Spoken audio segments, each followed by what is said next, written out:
Hello everyone, good morning. कैसे हैं प्यारे बच्चों? आशा करता हूँ आप बहुत बढ़िया होंगे, बहुत मस्त होंगे और गर्मियों की छुट्टियों का भरपूर आनंद ले रहे होंगे। बच्चों आज क्या करेंगे हम? याद है ना, हम लोगों ने लेक्चर नंबर 1 अपना स्किप किया था। अब हम क्या करेंगे, लेक्चर नंबर 2 को आगे बढ़ाते हैं। हाँ, लेक्चर नंबर 2 को शुरू करने से पहले आज आपको एक प्रॉमिस करना है। और वो प्रॉमिस क्या करना है बच्चों? वो प्रॉमिस मुझसे नहीं, वो प्रॉमिस आज आप खुद से करेंगे। और वो प्रॉमिस ये है कि आज आपको ये वादा करना है खुद से कि आज से हम इन लेक्चर्स को कंटिन्यूअसली फॉलो करेंगे। बेटा देख, सिंपल बात समझाता हूँ। सिंपल बात यह है, अगर दुनिया में कुछ बड़ा करना है, दुनिया में कुछ हटकर करना है, तो तुम्हें एक स्टेप दुनिया से अलग लेना पड़ेगा, दुनिया से एक कदम आगे चलना पड़ेगा। बच्चे इस समय बहुत कंपटीशन है, एक कदम भी अगर तुमने पीछे रखा ना तो दुनिया कुचल कर आगे निकल जाएगी। तो प्यारे बच्चे, खुद से वादा करो, आज खुद से प्रॉमिस करो कि हम ये लेक्चर पूरा देखेंगे, हम ये सीरीज पूरी समझेंगे और एट द एंड आज जब हम जाएंगे तो कुछ सीख कर जाएंगे। बात समझ आई कि नहीं आई? चलिए अब हम क्या करते हैं, इस लेक्चर को कंटिन्यू करते हैं और लेक्चर नंबर 2 को आगे बढ़ाते हैं। चलिए शुरू करते हैं। चलिए बहुत बढ़िया, अब लेक्चर को आगे बढ़ाते हैं। आइए सुनिए बच्चों, अब तक हम लोगों ने क्या समझा था? अब तक हम लोगों ने ये समझा था कि केमिकल रिएक्शन का मतलब क्या है, केमिकल इक्वेशन का मतलब क्या है, और हमने बहुत सारी केमिकल रिएक्शंस की स्टडी करी थी। पर प्यारे बच्चे, आज मेरी एनसीईआरटी में ना 2 बड़े प्यारे प्यारे एग्जाम्पल दिए हुए हैं। आज मैं उनकी स्टडी और बताता हूँ तुम लोगों को कि वो क्या है। तो एनसीईआरटी में ना एक एग्जाम्पल दिया हुआ है बच्चों, वो है मैग्नीशियम रिबन का। अब भाई ये मैग्नीशियम रिबन की कहानी क्या है, आइए इसको समझाते हैं। सबसे पहले समझेंगे मैग्नीशियम रिबन क्या चीज़ है। समझो, जैसे वो लड़कियों को बालों में बांधने के लिए रिबन होता है ना, ऐसा ही एक मेटल का रिबन होता है। बात समझ में? हाँ, इतना ज़्यादा ये सॉफ्ट नहीं होगा, ये बहुत हार्ड होता है, बहुत ज़्यादा स्टिफ होता है, पर दिखने में ऐसा ही होता है, स्पाइरल शेप में होता है ये मैग्नीशियम का रिबन। इस तरीके से टेढ़ा मेढ़ा मेढ़ा मेढ़ा पड़ा होता है, तो ये मैग्नीशियम रिबन होता है। ठीक है, अब क्या करते हैं, ये जो रिबन है ना, ये एक मेटल का बना है। और वो कौन सा मेटल है हमारे पास? Magnesium metal. बोलो बात क्लियर हुई कि नहीं हुई? इसमें खास बात क्या थी सर? आइए इसको समझने की कोशिश करते हैं। तो बच्चों, मैग्नीशियम रिबन की कहानी ये कहती है कि अगर मेरे पास एक मैग्नीशियम रिबन है, मेरे पास क्या है, एक मैग्नीशियम रिबन, और मैंने बोला आपको इसको बर्न करना है, तो आप इसको डायरेक्टली नहीं जला पाएंगे। मान लो ये है मेरे पास मैग्नीशियम रिबन, ये वाला मेरे पास मैग्नीशियम रिबन है प्यारे बच्चे, और मैंने बोला कि एक काम करो, इस मैग्नीशियम रिबन को जला दो। तो आप बोलेंगे सर सिंपल है, क्या करना है इसमें? हम लोग यहाँ पे कैंडल लगाएंगे, कैंडल लगाने के बाद यहाँ पे फ्लेम लगा देंगे, साथ में भैया ऑक्सीजन तो है ही इसके पास, तो आग कैसे जलेगी? ऑक्सीजन के प्रेजेंस में जलेगी। तो सिंपल है, जैसे ही मैंने कैंडल जलाई, ऑक्सीजन के प्रेजेंस में मैग्नीशियम रिबन हमारा बर्न होना शुरू हो जाएगा। बिल्कुल सही बात। पर बेटा एक प्रॉब्लम है, ये जो मैग्नीशियम रिबन है ना, ये बर्न होने में थोड़ा सा टाइम लेगा। अब ये टाइम क्यों लेगा, उसकी कहानी को हमें समझना है। आओ समझाता हूँ। बेटा ये जो मैग्नीशियम रिबन तुम्हें दिखाई दे रहा है ना, इसके पास एक प्रॉपर्टी है, और वो प्रॉपर्टी क्या है कि ये अपने सरफेस के ऊपर ऑक्सीजन को चिपका लेता है, अपने सरफेस के ऊपर। अब ऐसा क्यों हुआ, आओ समझो।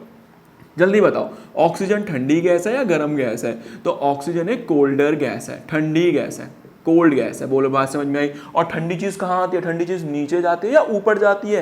ठंडी चीज हमारी नीचे आती है। तो अब क्या हुआ, मान लो ये मेरा हाथ, आसपास थी ऑक्सीजन, सारी ऑक्सीजन आई और कहाँ बैठने लग गई? इस हाथ के सरफेस पर बैठने लग गई। बात समझ में आई कि नहीं आई? अभी भी मेरे हाथ के ऊपर ऑक्सीजन के मॉलिक्यूल्स हैं। हाँ, वो अलग बात है, दिखाई नहीं देने वाले। सेम कहानी मैग्नीशियम रिबन के साथ हुई। तो ऊपर जितनी भी ऑक्सीजन थी बेटा, वो ठंडी होने की वजह से कहां आने लगी? वो ठंडी होने की वजह से वो नीचे आने लगी। धीरे धीरे धीरे धीरे कहां आने लगी? वो नीचे आने लगी। और जब नीचे आई तो किसके साथ रिएक्ट कर रही है? सरफेस के साथ। किसके सरफेस के साथ रिएक्ट करा बेटा? उसने रिएक्ट करा मैग्नीशियम मेटल के साथ। तो ये जो मैग्नीशियम का रिबन पड़ा हुआ था ना, इसके सरफेस पर क्या बैठ गई? ऑक्सीजन आकर बैठ गई।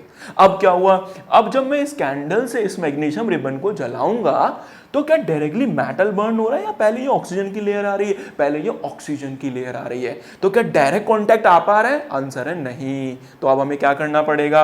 अब हम ये तो भाई डिले हो रहा है, मैग्नीशियम रिबन जल नहीं पा रहा है, तो मुझे क्या करना पड़ेगा? मुझे सिंपल एक काम करना पड़ेगा। ये जो मैग्नीशियम रिबन के ऊपर क्या जमा हुआ है? एक ऑक्सीजन की लेयर जमा हुई है बेटा। इस लेयर को हम लोग बोलते हैं ऑक्साइड लेयर, जिसकी वजह से हमारा मैग्नीशियम रिबन अभी बर्न नहीं हो पा रहा है। तो अब हम क्या करेंगे, मैं एक कपड़ा लाऊंगा, या फिर आपने वो देखा है ना सैंड पेपर, हम सैंड पेपर लाएंगे और इस मैग्नीशियम रिबन को थोड़ा सा घिसेंगे, और घिसने से क्या होगा देखना।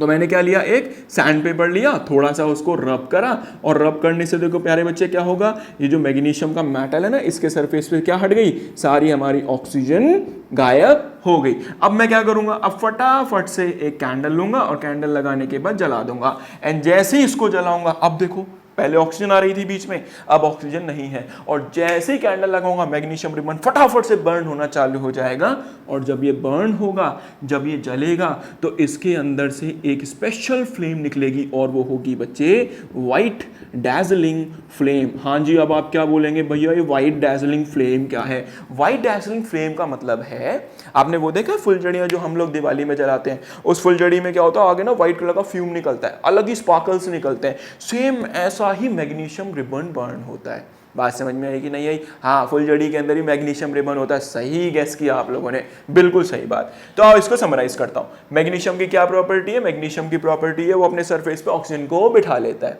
जिसकी वजह से उसके ऊपर क्या जमा हो जाती है, ऑक्साइड की लेयर जमा हो जाती है। ऑक्साइड की लेयर जमा होने से क्या हुआ, अब डायरेक्ट कॉन्टैक्ट आग का और मैग्नीशियम रिबन का नहीं हो पाया, जिससे बेचारा ये जल नहीं पा रहा है, और मुझे तो जलाना है, तो जलाने के लिए क्या करना पड़ेगा, लेकर आया, क्या लेकर आया, रैक पेपर, घिस रहा हूं इसको, बड़ी तरीके से घिस रहा हूं, और घिसने के बाद मैंने इसको फ्री कर दिया, और अब लगाई मैंने कैंडल, और कैंडल जैसे ही लगाई, ये कैसे जलने लगा, व्हाइट डैजलिंग फ्लेम के साथ जलने लगा। बोलो बात समझ में आई जनाब? हाँ जी भाई, बात समझ में आ गई।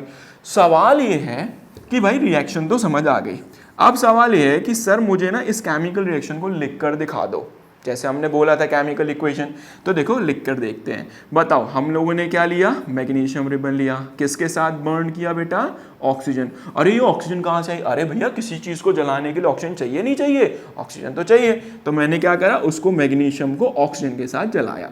तो फाइनली जो हमारे पास फॉर्म होगा, जलने के बाद कुछ तो बचेगा ना, इससे कुछ तो बचेगा ना, तो वो बनेगा हमारे पास मैग्नीशियम ऑक्साइड। तो बेटा ये हो गई मेरी केमिकल रिएक्शन, ये क्या हो गई मेरी केमिकल रिएक्शन। तो आपसे पेपर में बस एक सवाल, आपसे पेपर में एक सवाल ये पूछेंगे कि मैग्नीशियम रिबन को जलाने से पहले साफ क्यों किया जाता है, तो आप क्या बोलेंगे, ताकि हम उसके ऊपर की ऑक्साइड की लेयर को हटा सकें। बोलो बात समझ में आई कि नहीं आई? शाबाश। अब मेरे प्यारे बच्चे, मैं थोड़ा सा ना तेरे को 11-12 पढ़ाने की कोशिश करता हूं, आज समझो क्यों पढ़ा रहा हूं। तुम्हारे मन में एक थॉट आएगा, भैया हमें ये मैग्नीशियम को ऑक्सीजन के साथ जलाया तो MgO बन गया। बोलो बात क्लियर है कि नहीं है? अब बच्चों के मन में सवाल आता है, सर मैं ऐसे कितनी रिएक्शंस का रट्टा लगाऊंगा, मैग्नीशियम को ऑक्सीजन के साथ जला दिया, आयरन को ऑक्सीजन के साथ जला दिया, कभी किसी को किसी के साथ जला रहे हैं, तो क्या मैं हर बार थोड़ी ना रटूंगा इसको? तो एक काम करेंगे, जब मैं इसको समझा दूंगा ना, तो मैं एक स्पेशल वीडियो बनाऊंगा, वो देख लेना, कभी भी किसी भी केमिकल रिएक्शन में डाउट आएगा ही नहीं, बिना डाउट के फटाफट केमिकल रिएक्शन समझ में आने लगेंगे, और सच में केमिस्ट्री से प्यार हो जाएगा तुम लोगों को, मजाक नहीं कर रहा, पढ़ के देख लेना एक बार, ठीक है? हाँ, तो एक काम करो, पहले फटाफट से मेंशन करो अपनी नोटबुक में, फिर आगे बढ़ते हैं। लिख लो प्यारे बच्चों, लिखा सभी ने? चलिए अब एक सेकंड एग्जांपल और देते हैं आपको, बड़े मस्त तरीके से समझाते हैं। आइए देखिए, एनसीईआरटी के अंदर सेकंड एग्जाम्पल बोला है उन्होंने ये बोला है कि एक काम करो, कहीं से उधार की टेस्ट ट्यूब ले आओ, जाओ और कहीं से उधार की क्या लेकर आओ, टेस्ट ट्यूब लेकर आओ, और उस टेस्ट ट्यूब में इस तरफ से यहां से जिंक नाम का मेटल डाल दो। तो यहाँ पे हम लोगों ने क्या डाला प्यारे बच्चे, जिंक नाम का मेटल यहाँ से छिड़क दिया, ठीक है? यहां से हमने एक दूसरा चीज छिड़का, और वो क्या है हमारे पास, डाइल्यूट सल्फ्यूरिक एसिड। अरे बाप रे, ये डाइल्यूट का क्या मतलब है? चलो समझाता हूँ डाइल्यूट का मतलब, टेंशन मतलब एक एक चीज क्लियर करूंगा, अगर आप ईमानदारी से पढ़ रहे हो तो कहीं दिक्कत नहीं आएगी। तो डाइल्यूट सल्फ्यूरिक एसिड का मतलब है, हमने यहाँ पे क्या लिया, H2SO4। आओ दो भाषा समझाता हूँ, पहला होता है डाइल्यूट और दूसरा होता है कंसंट्रेटेड। बहुत से बच्चे कहेंगे सर आता है, लेकिन प्यारे बच्चे हमें सभी को समझ के चलना है कि सभी को समझ में आना चाहिए, एक भी बच्चा ऐसा नहीं रहना चाहिए कि उसको डाउट है, तो ये हमारा टास्क होना चाहिए, ठीक है? अब देखिए क्या हुआ, डाइल्यूट का क्या मतलब है। डाइल्यूट एसिड वो होता है बेटा जिसके अंदर 90% क्या होगा, पानी, और 10% क्या होगा, ओनली एसिड। बोलो बात समझ में आई कि नहीं आई? तो डाइल्यूट के अंदर एसिड की मात्रा बहुत ही कम होती है, लेकिन पानी की मात्रा बहुत ज्यादा होती है। कंसंट्रेटेड में क्या होगा, 90% होगा यहाँ पे एसिड, लेकिन 10% क्या होगा बेटा यहाँ पे वाटर। तो कंसंट्रेटेड केस में क्या होगा, एसिड की मात्रा बहुत ही ज्यादा होती है। अब क्या हुआ, जैसे ही मैंने उधार वाली टेस्ट ट्यूब के अंदर यहां से क्या डाला, यहां से डाला मैंने जिंक मेटल, यहां से क्या डाला, यहां से डाला मैंने सल्फ्यूरिक एसिड, अंदर एक गुजर मुचड़ सी रिएक्शन चालू हो गई और टेस्ट ट्यूब गर्म होने लगी। और ये होगा रियल में। अब क्या हुआ, जैसे ही दोनों आपस में आए तो यहां अंदर ही अंदर कुछ हो रहा है, पता ना क्या हो रहा है। और टेस्ट ट्यूब कैसी होती जा रही है भाई, धीरे धीरे टेस्ट ट्यूब गर्म होती जा रही है। साथ में क्या हुआ, इस टेस्ट ट्यूब में से कुछ बबल्स बाहर आ रहे हैं। ये देखिए कुछ चीज बाहर आ रही है। अब क्या हुआ, मुझे पता लगाना था कि भाई ये क्या चीज बाहर आ रही है, तो मैंने क्या करा, इसके अराउंड एक जलती हुई कैंडल रख दी। बोलो बात समझ में आई कि नहीं आई। अंदर से कुछ बाहर आया बबल्स के फॉर्म में, मैंने क्या करा, उसके अराउंड ले गया और कैंडल लगा दी। और जैसे ही कैंडल लगाई, ये जितने भी बबल्स थे ये कैसे फूटने लगे, पॉप साउंड के रूप में फूटने लगे। तो अंदर से पॉप पॉप साउंड आने लगी, फट फट फट फट साउंड आ रही है, कुछ भी साउंड आ रही है अंदर से। बोलो बात समझ में आई कि नहीं आई। सवाल ये अंदर हुआ क्या, ऐसी कौन सी रिएक्शन हुई जिसमें ये आवाज आ रही है। आओ इसको जानने की कोशिश करते हैं। तो सिंपल है हमारा सेकेंड काम। अब हम क्या लिखेंगे बच्चों, अब हम लिखेंगे इसकी केमिकल रिएक्शन, कि भाई अंदर केमिकल रिएक्शन क्या हुई। बताओ, हम लोगों ने यहाँ पे क्या यूज करा, जिंक मेटल यूज करा, साथ में हम लोगों ने क्या डाला यहाँ से, H2SO4 डाला।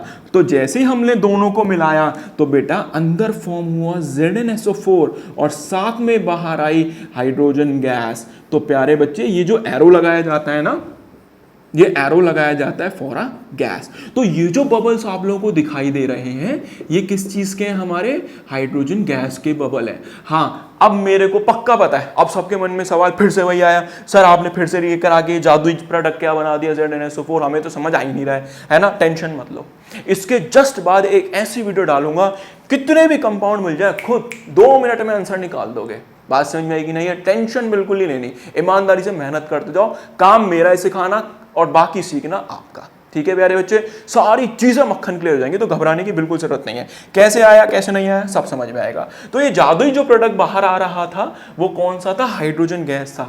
इसका मतलब साफ है, अगर मेरे पास हाइड्रोजन गैस है और मैंने अगर उसमें आग लगाई तो धमाका होना निश्चित है, भूलना नहीं है इस बात को। बोलो याद रहेगी कि नहीं आई।